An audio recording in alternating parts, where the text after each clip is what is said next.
Good morning, good afternoon, or wherever you are. Thank you so much for joining. Thank you so much for the invitation, especially Kiki, who reached out. It is an honor and a pleasure to be able to be here, to be talking about spiritism, to be able to do this study and also share what I learned and what we all can learn and apply in our lives. Today's lecture is about speech and silence, or when to stay silent and when to speak up, basically. And especially in the world today where everything is so frantic and everything we say and do echoes not only with the closest people around us, but also can reach millions and even billions of people. So more than ever, whatever we do, whatever we say or don't say, through silence is extremely important. And so the lecture today is about, bringing these questionings and seeing how Spiritism can help us with that. So to talk about speech, and for those who have not seen my lectures yet, I like to leave the source of the slide on the top right corner of the screen. So if you like what's written there, or if you want to go back and read it again, read it for yourself, which I definitely recommend, you have it in the top right, the source of the slide. So in this is a book psychographed by Chico Xavier, by André Luiz. And this one is called Between Heaven and Earth. And in this book right here, André Luiz, Clarencio actually, took André Luiz to meet Clara, who was an instructor in the spirit plane. And then at her very simple house, she was talking about the importance of the voice in the service of speech. So she said that speech, whatever it may be, invariably entails specific electrical energies, liberating rays of dynamic nature. The mind is the incessant generator of power through the positive and negative wires of the sentiment, and the thought thereby producing speech, which is an electromagnetic discharge regulated by voice. So she's giving a little bit of this idea, and Clarencia also touches upon this idea of what speech is and the importance of the voice in modulating, aka in the service of our speech. They go on and say that is why in all our areas of activity, the voice modulates speech. This requires the purification of the inner life, because speech, after the mental impulse, lies at the base of creation. Thanks to speech, people approach and adjust themselves to the work they're responsible for. And by means of voice, such work may be aided or retarded in space and time. So there's a couple of things for us to understand and explore here. It says that this requires the purification of the inner life. So they're talking about this purification of our inner tendencies, of the thoughts that we're producing, of the things that are coming out of us through our voice, through our speech. Because it's saying here, because speech, after the mental impulse, lies at the base of creation. Of course, through the teachings of Spiritism, we are constantly reminded of the power of our thoughts. We know now that our thoughts, they can create, they can destroy, they can modulate on their own, but the speech is something that comes after the thoughts and is expressing that thought or that sentiment, that feeling, therefore lies at the base of creation. That's what they're saying there. And it says here as well, people approach and adjust themselves to the work they're responsible for. And by means of voice, such work may be aided or retarded in space and time, because we may progress, we may regress, we may halt our own progress, depending on how we use our tools. The tools that we have are at our disposal.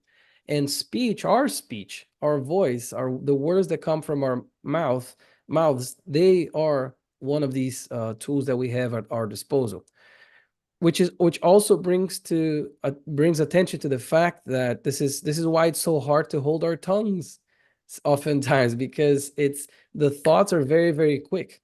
Our thoughts, our minds, they work relentlessly and very, very quick. I'll give you an example. I'll ask you guys right now to control your thoughts, and I don't want anybody thinking of a polar bear. Nobody thinks of a polar bear right now. Don't imagine the white fur, how much feel in your hand, and all of that. And I know you guys all being like spiritists and being good. Nobody thought of a polar bear, right? And here's why it's so hard to control our thoughts, and the speech can sometimes, and our voices can come very, very fast. Moreover, this is a book from the Living Spring collection. Unfortunately, we don't have that in English yet, but this is a message number 97 talking about how the verb can create. So the idea here, it says, and Emmanuel, this is psychographed by Chico, said that what comes out of the heart and mind through the mouth is a living, throbbing force involving the creature for good or evil, depending on the nature of the emission. Coming out of the heart and mind, meaning the thoughts and the feelings / emotions, is a living, throbbing force, meaning our voices, they are living, throbbing force that involves the creature for good or for evil, depending on the nature, meaning depending on that inner life that we spoke about the previous slide. It's going to involve the creature for that. The same way we can curse somebody when we're feeling very, very angry and involving them in an energy that's not so good, that's a bit destructive perhaps. There's also a way to involve them in good energies through our speech whenever we're doing, let's say, a prayer, whenever we're talking to someone and we're giving words of comfort. The psychic elements that we externalize through our mouths are powers acting on our behalf, active factors that act on our responsibility. So the idea that this is all our responsibility. What we say, what comes through our mind, our mouths, this is all our responsibility. Leon Denis, in this book called The Problem of Life and Destiny, is going to talk about our feeble language. And this is what he says: the soul, in its deep intuitions, may have the sensation of the infinite things in which it participates and to which it aspires. But it would seek in vain to express them with the rudiments of our feeble human language. In vain would it strive to translate eternal things into the poor language of the earth. He says then, the word would be impotent, yet our evolved consciousness is capable of perceiving the subtle radiations of higher life. So he's talking about that the soul in its deep intuitions have an idea of this infinite things, of this immortality of the soul, of our part in the creation, our part, and in advancing ourselves and our planets. But it would seek in vain, he says, to express them with the rudiments of our feeble human language and trying to translate. And as many different authors who psychograph books, Chico, Yvonne, Divaldo, they mention time and time again how hard it is sometimes to translate into words. They're psychographing it. They're receiving that, what they were shown. Yvonne talks a lot about that. Yvonne Pereira, she talks a lot about how she saw, like they showed her these sceneries, but she couldn't translate them to language. Yes, because at the point that we are in our own evolution as humans, our language is feeble. And it's the same way that if you ask for a 4-year-old to explain the theory of relativity, like they're not going to be able to, or to give you a reach description, they're not going to be able to. But it's not because it's not there. It's because of the limits that we still have upon us. Our verb, this is the chapter 24, a message from Emmanuel, psychographed by Chico, from the Book of Hope. Also, we don't have that book in English, I don't think. It talks about words, our verb, and it says, words are agents in the construction of all the buildings of life. The verb is the light of life, which Jesus himself used to bequeath to us the renewing gospel. Bequeath, like an older word perhaps, this means to give or to leave by, to hand out. In everyday work, be it as natural as the simple bread on the table, so our words, okay? In the effective exchanges, let us use it as pure water. In serious moments, let us do it like the surgeon's scalpel, which prudently limits itself to the incision in a diseased area without unnecessary blows. On sad days, let us consider it an efficient remedy, without deviating from the dosage. In all, Emmanuel, so great at always giving us these compare and contrast, or making these analogies with things that we can grasp. And he's talking about these, in everyday work, in effective exchanges, in serious moments, on sad days. So he's giving us basically a blueprint on how to use our words wisely and mindfully.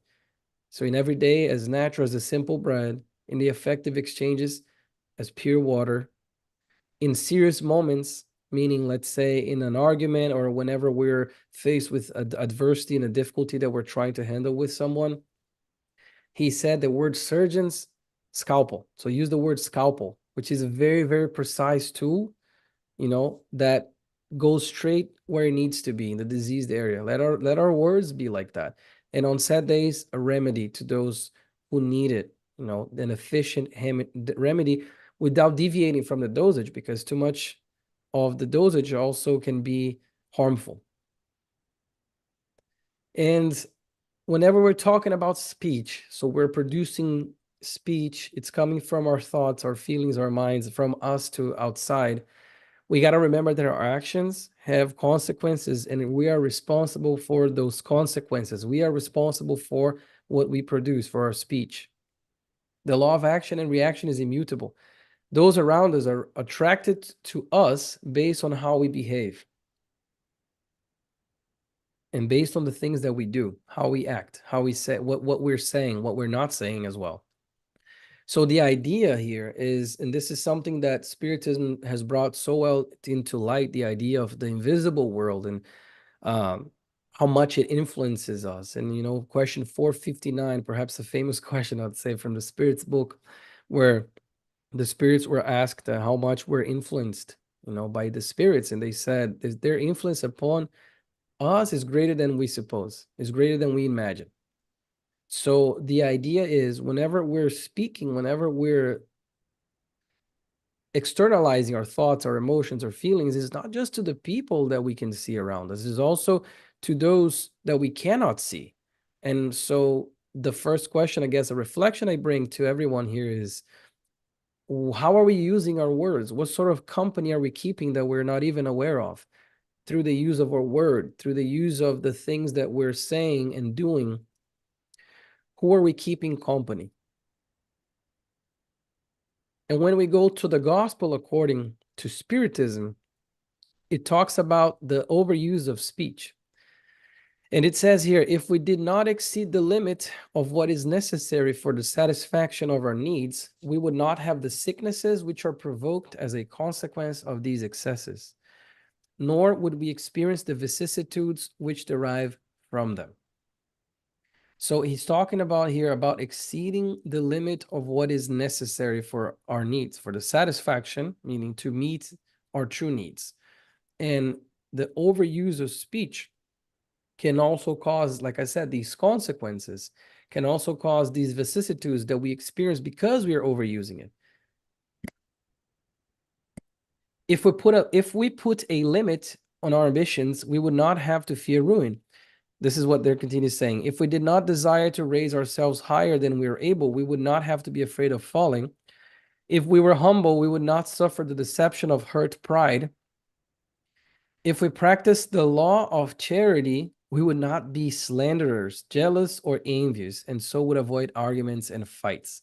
So the word slander obviously closely tied to what we're talking today about, the overuse or misuse of speech, of our words. And they're already connecting here our words, whatever it is that we're saying, with the law of charity. And nowadays we have to be careful about everything, because again, our words can reach millions. But even in the confines of our own houses, remember, there's the whole world that we don't see, and then it's harder to have access to that, but it's there. So what are we doing? What sort of TV shows, reality shows, or talks, or gossips, whatever it is, what is it that we're doing when perhaps nobody's watching? Or perhaps, what are we thinking? How are we externalizing our speech? And in terms of the words, the impact of words, we have Humberto de Campos, a spirits author. He brings to us a passage in which Jesus observed that the apostles were bickering a little bit here and there. They were like talking bad things about one another, or criticizing. That person didn't like what that one had to say. That person didn't like what that one did. So they were doing all of that. So he gathered all of them.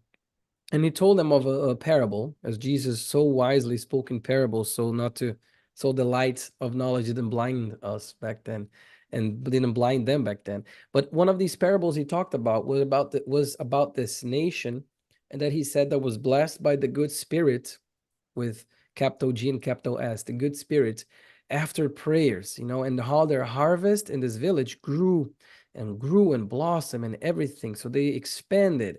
The villagers, they got the villagers, they got richer and happier, and everything was great.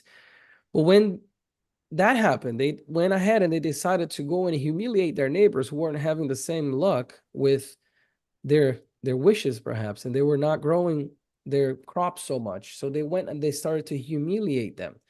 And what happened was that a war ensued, and they had their crops burned, their harvest burned, neighbor murdering neighbor, and all of that. So Jesus brought that parable to them, and he says, a phrase of encouragement and kindness is a ray of light capable of lifting an entire nation, but a disturbing sentence can lead people to ruin.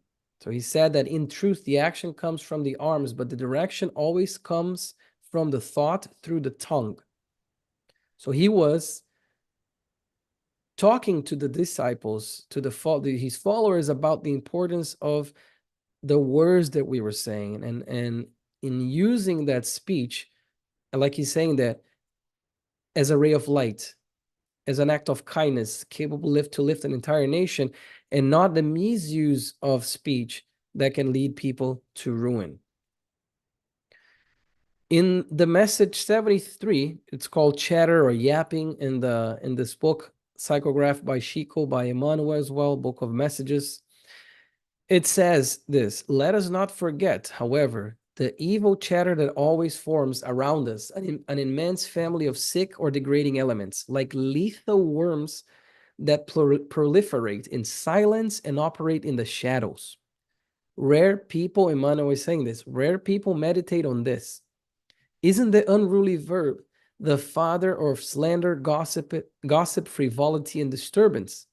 God created the word and man created the talk. And he says, if alcohol intoxicates the vicious, destroying their energy, what about the misguided tongue of good that destroys vigorous sowings of happiness and wisdom, love, and peace?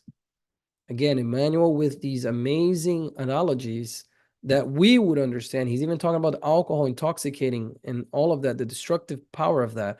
But he's turning that attention into speech. How are we using that tool? Isn't there a unruly verb, the father of slander, gossip, frivolity, all of that? So once again, we are warned through these beautiful messages about the importance of what we say, how we say. And if we go to the Holy Bible, about slander and judgment, we have Matthew, a few passages in Matthew, and I brought a few here that said, for in the same way you judge others, you will be judged. But the things that come out of a person's mouth come from the heart, and these defile them. For out of the heart come evil thoughts, murder, adultery, sexual immorality, theft, false testimony, slander. So, because back then, they were very concerned in the Judaism about what they were eating. So Jesus was saying it's not what goes into someone's mouth, he said at some point, that defiles them, but what comes out of them, meaning the speech, meaning our words. That is what defiles the person, not necessarily what they're putting inside, what they're eating. And in James, we have anyone who speaks ill of a brother speaks ill of the law and judges the law. And if you judge the law, you're no longer a follower of the law, but a judge. We found this in James. So the idea here is the same. How are we using our words? Are we using them to judge? How are we judging others? Because if we're judging, we're not observers, we're judges. And we can't be, because we aren't. Only God is the judge. Still on the importance, as we are, invited to reflect on the importance of our words and slander. I brought this little story. It's a fictional story, but for us to reflect. And there was this village, and in this village there was this woman who was very prone to slander. She liked to gossip, liked to do this and that. And one day she heard about this sage, this other woman, very wise, and then she said, let's, I want to become a better person. So she went to talk to the sage. What do I need to do to become a better person? I want to, stop gossiping. I want to just improve myself. And the other woman, the wise one, she said, I'm going to need you to do something, two things. The first thing I need you to do is I need you to go grab a burlap sack or a sack of some sort, and I want you to collect feathers. Could be geese feathers, birds feathers, whatever that may be. And I want you to grab all those feathers and collect them into a sack until the sack is really full.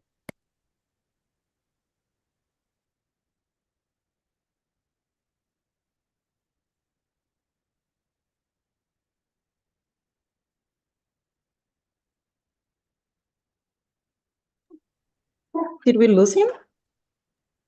I got frozen. Yep. Let me let him know. Bump on his back.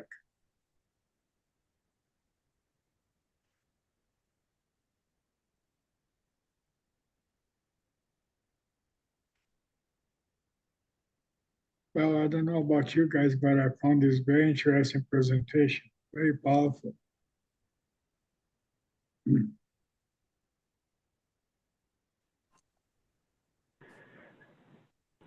Yeah, excellent. A lot of specifics.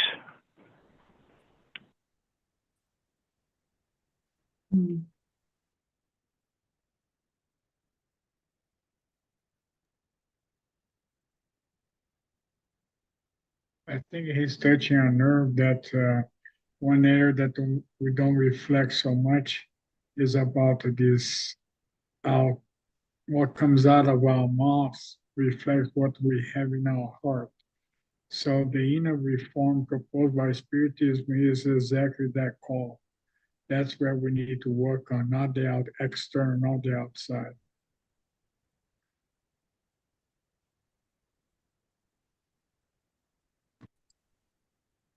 Yeah, and I think too, also when you pay attention to your thoughts, it gives you a little bit more time about what could come out of your mouth. Because that's the other thing they ask us to do is watch your thoughts. Reflect before we speak. Mm-hmm. Mm-hmm. Yeah. So all of that is coming together in this presentation to me. And even if we don't speak any unconscious thoughts, they're still in the space.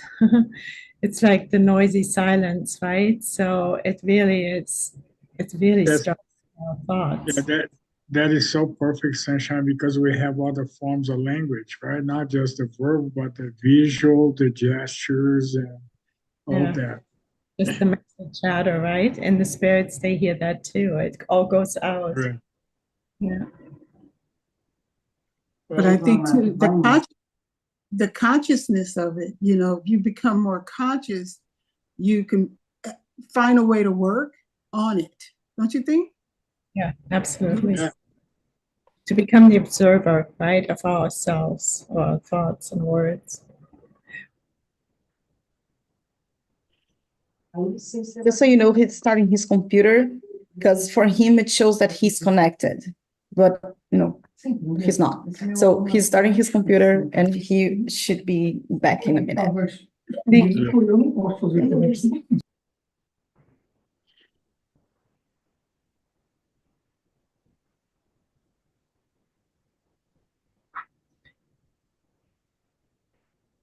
And while he's go ahead, sister. Teresa, you wanted to say something. Well, yeah, and I'm saying this jokingly, but I always think of that little verse he mentioned about the Bible, about it's more important what comes out of a man's mouth and what goes in. And so I always feel like, can we compensate, like, eat a lot of chocolate, but then say nice things? It's just joking, but Good thought, yes. Yeah. And Gina, what is with you're kind of like zooming in and out? What's Oh, okay. That's interesting. I was like, ooh. You know, I also enjoyed when he said God created the word and man the talk, Yeah, right?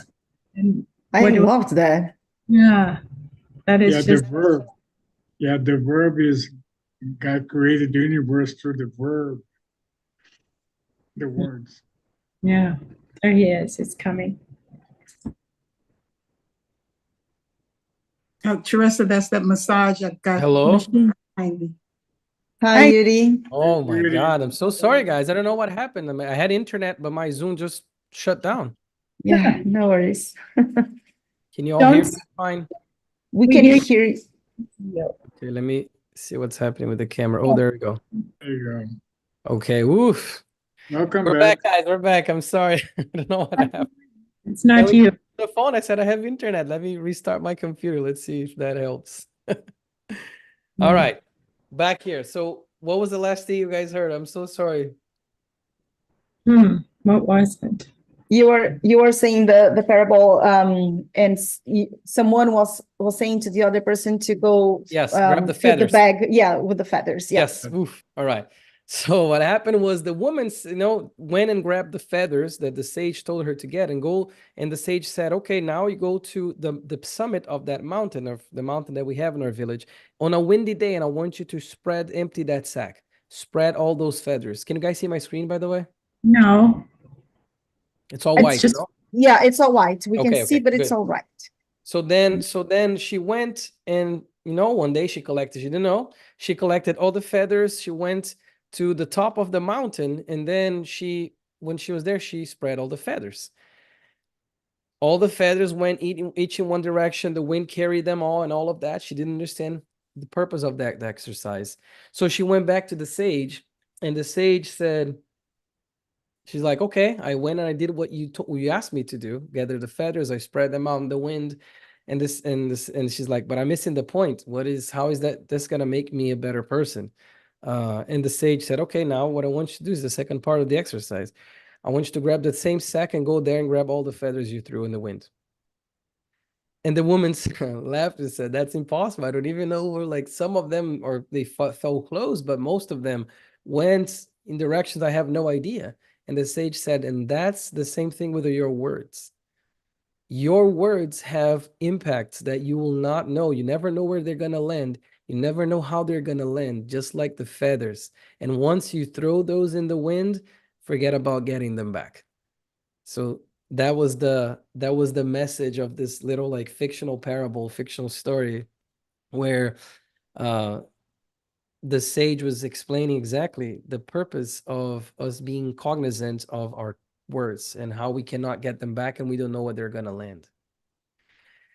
On the book Living Spring, psychographed by Chico, dictated by Emmanuel, the message 151, it's going to say, kindness is not always appropriate in the circle of loyal conversations. Sometimes, he says, a clarifying discussion requires serene yet decided forcefulness. Nevertheless, great care in regard to comments made afterwards is indispensable. Slander lies in wait for sincerity in order to muddy its water and neutralize its effort. Malice does not deserve the crown of serious conversations. Giving it too much importance in conversations actually enlarges its sphere of action. Of course, because everything we focus expands, the good and the bad. The good words, the rays of light, as Jesus said, but also those that can cause destruction, even if we're not aware in that moment. Even if we just think, oh, it's just going to say this, yeah, and like it's not going to have an impact. We never know. Joanna said even that, Joanna De Angelis, the benefactor of Divaldo, and she says that slander is a culture of uselessness on rotten soil. How strong that is. The culture of uselessness on rotten soil. To curse means to destroy, she says.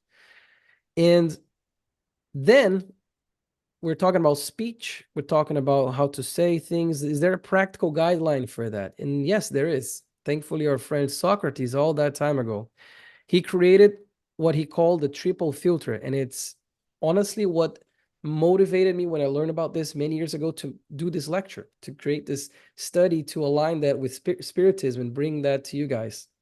He said that before we say anything, we must pass, or whatever we're gonna say must pass the triple filter test. We must ask what we're about to say. Is it true? Is it good? And is it useful? If what we're about to say can pass the triple filter test, he says you may say it. So again, is it true? Is it good? And is it truly useful? Because oftentimes we'll see that we have 2 out of 3 when we have, for instance, we want to say something that is true. Yeah, I'm gonna criticize that person. It's true. They're erring in their path. It's useful because I want them to like correct. But how is my delivery? Is that really good? And among other examples you guys can think of as well. But the idea here, and I love this, is it true? Is it good? Is it useful? And if it doesn't pass that test, then he says, then don't say it. So if we're not saying it, what are we doing then? We're becoming silent. We're using silence as a tool, and silence is very, very hard to truly achieve, even nowadays, like I said, with the frantic pace that we live our lives. Chico, he had this story, great story about what he called the water of peace. He called it the water peace. He said, okay, whenever somebody irritates you in the middle of a conversation, take a glass of water, fill it, drink a little, and keep some of the water in your mouth. Do not throw away or swallow the water that's in your mouth. And he says, while the temptation to respond lasts, let the water bathe your tongue. And he says, this is the water of peace. It's a simple solution to grab a glass of water whenever we're feeling heated, whenever we feel like whatever we're going to say is definitely not going to pass the Socrates test.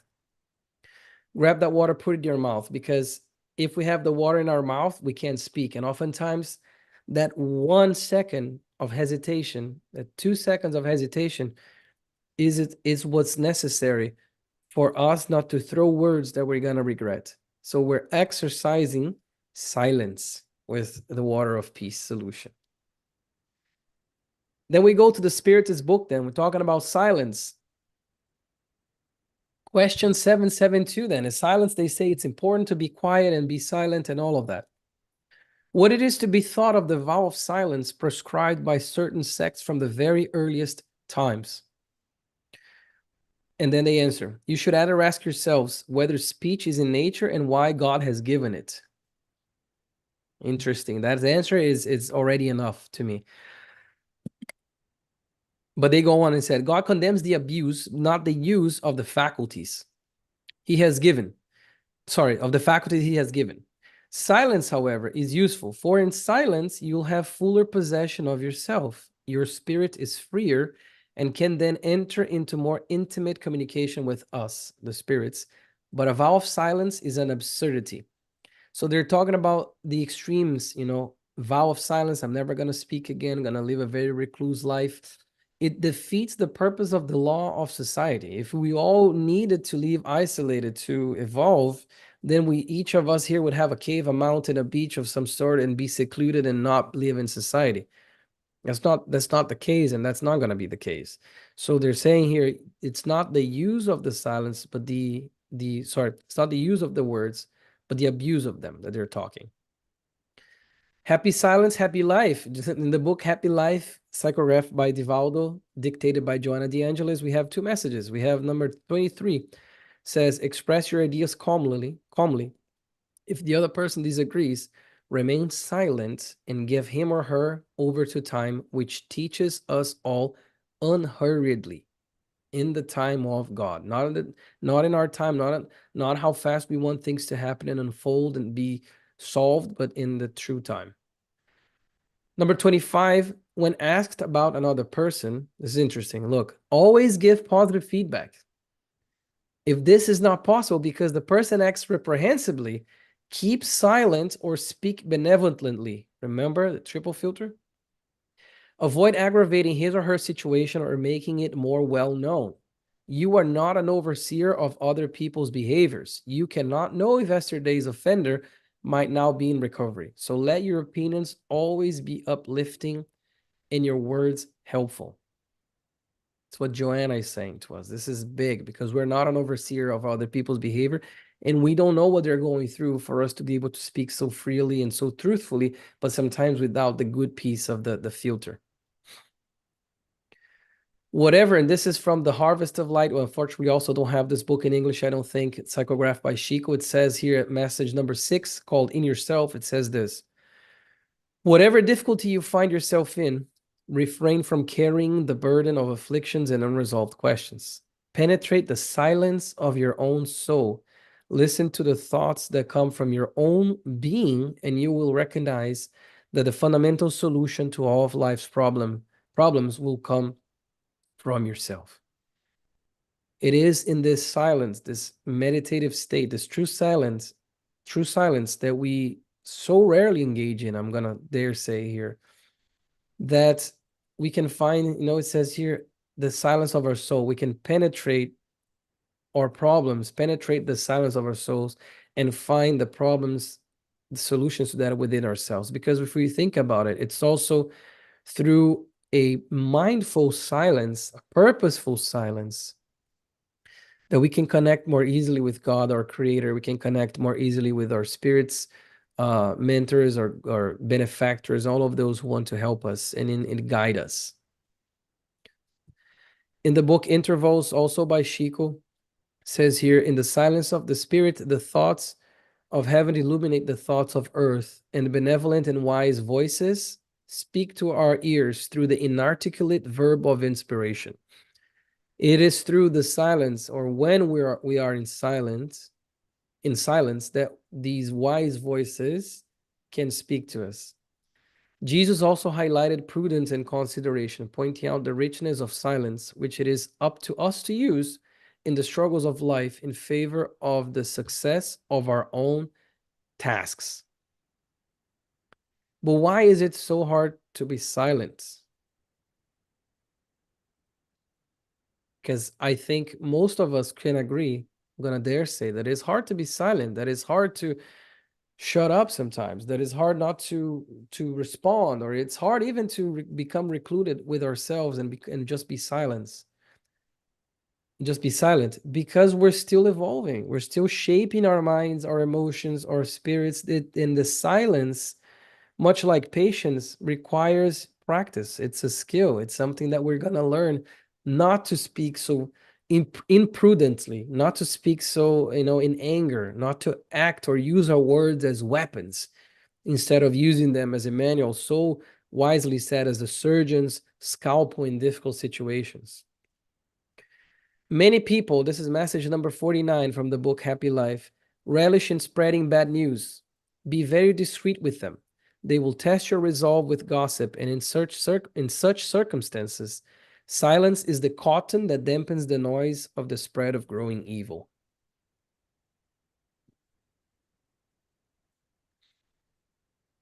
And to end this lecture today, I brought this poem here called The Melody of Silence by Mei, psychographed by Chico, and I dare not paraphrase it, so I want to read it to you guys. This is what she says. Notice the melody of silence in the divine creations. In heaven, everything is harmony without ostentation of strength. The sun shining without noise, the worlds in movement without disorder, the constellations shining without dazzling us. And on earth, everything signals the music of silence, exalting God's infinite love. The seed germinating without fuss, the wounded tree preparing fruit that feeds without revolt, the water that hides in the heart of the fountain today to quench your thirst tomorrow. What articulated words would define their greatness? That is why the Lord also helps us through circumstances that do not speak, through time, the mute sage. Do not break the melody of silence, where your phrase would sound at odds with the law of love that governs our path. Help without noise wherever you go. Remember the celestial Father's unlimited patience with our faults, and let us help without fuss our companion on his earthly pilgrimage, which many times only awaits the help of our silence in order to rise to the community with the divine. Thank you so much for the time here today. I hope this has contributed, and hopefully I'll see you guys next time for another one of these. Yuri, thank you so much. Fantastic. And what an amazing moment that you're giving this talk. So much is happening in the world, and I think our minds like to not shut up about it with our own opinions. So what I really, really heard is the responsibility we carry, and because there will be consequences, right? So this is not to be taken lightly, what we're thinking and what we're saying. And the other thing that really deeply resonated with me is when you quoted someone, I forgot who it was, God created the word and man the talk. So there is the words are not ever unconscious. It's just how do we use them and when do we use them, right? And how do we put the words together? So there comes then our personal responsibility again. And lastly, there's so much, but I don't want to say too much. I want to be silent. So anyway, but I did want to add, when you said that all solutions, I think it was in Emmanuel and Sefer de Luz, he said that all solutions to life's problems will come from ourselves, and to run every thought through these three gateways, I want to say, and to remember to not get stuck on the outside and expect a miracle. It's from the inside out, and it starts with our thoughts. So thank you. Thank you so much. I'm deeply moved by your talk. Thank you. Yes. Yuri, thank you so much. And I love the triple filter. I use it frequently. And I have to say, I once heard a man offer a fourth item in a Spiritist center, which I have found incredibly helpful. And that is, does it need to be me to say it? Because we can often come with the great eye and let me show you how much I know. And that has really, it's been a good practice of humility. And also, people do not necessarily learn from words, unless they buy in. It's not like we share some words and we set people straight. That's not typically really how it happens anyway. Like Sunshine, you guys just said, it's inside. But thank you very much. I think it's such a good thing to kind of ponder and contemplate the different levels of that. And I will share my mother. She was raised in the South, and it's not to bias anybody, but they're common, they didn't sit around watching TV. They sat around gossiping about people. And it was in some ways like a harmless thing. It was just what they did. And so I grew up with, a lot of this, and it really irritated me all the time. And it was interesting. Later in life, my mother experienced 2 strokes, and they both affected her speech. So she did not die from the strokes, but she never really fully recovered her speech. And I always thought, looking at that through the Spiritist perspective, kind of, about cause and effect. So I think your message was really powerful. And just lastly, I'll say, I know in one of Joanna D'Angelo's books, she talks about how silence it's hard to teach and it's hard to learn because it's silent. So thank you. Absolutely. Go ahead, Charles. I was just gonna say one thing. Saint Francis, he said, preach the gospel always, and if necessary, use words. And I think that is kind of what you're referring to there as well, and for us to think about the silence and the actions. Yeah, your presentation also reminds me of the principle of responsibility. It's speaking right to that core.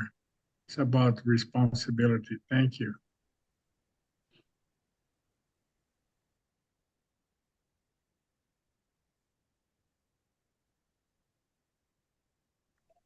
Does anyone else have any questions for Yuri or comments? Yes, I Okay. wanted to thank for this nice presentation, and I wish that it was a subject in the school for students, for the future political and every the people who come to work and they want to guide the people, and for everybody is really necessary to learn how to use the word. Hitler did the word to destroy the world, and Gandhi used the word to get independent for Indian. That is powerful. Thank you very much for this subject. Thank you for your presentation. Thank you. Thank you. So if there is no one else stepping forth, then once again, Yuri, fantastic. Thank you so much. It's been recorded, so we can always go back and revisit all the different quotes, which is another very powerful way of presenting a talk. I really enjoy getting even books that are not in English yet, from books that are not in English yet. So thank you for all of that too. And you're invited to stay on. We're going to take a 2-minute break and we're going to do a healing meditation. And shall we take 2 minutes? And I think somebody is going to stop the live stream, right?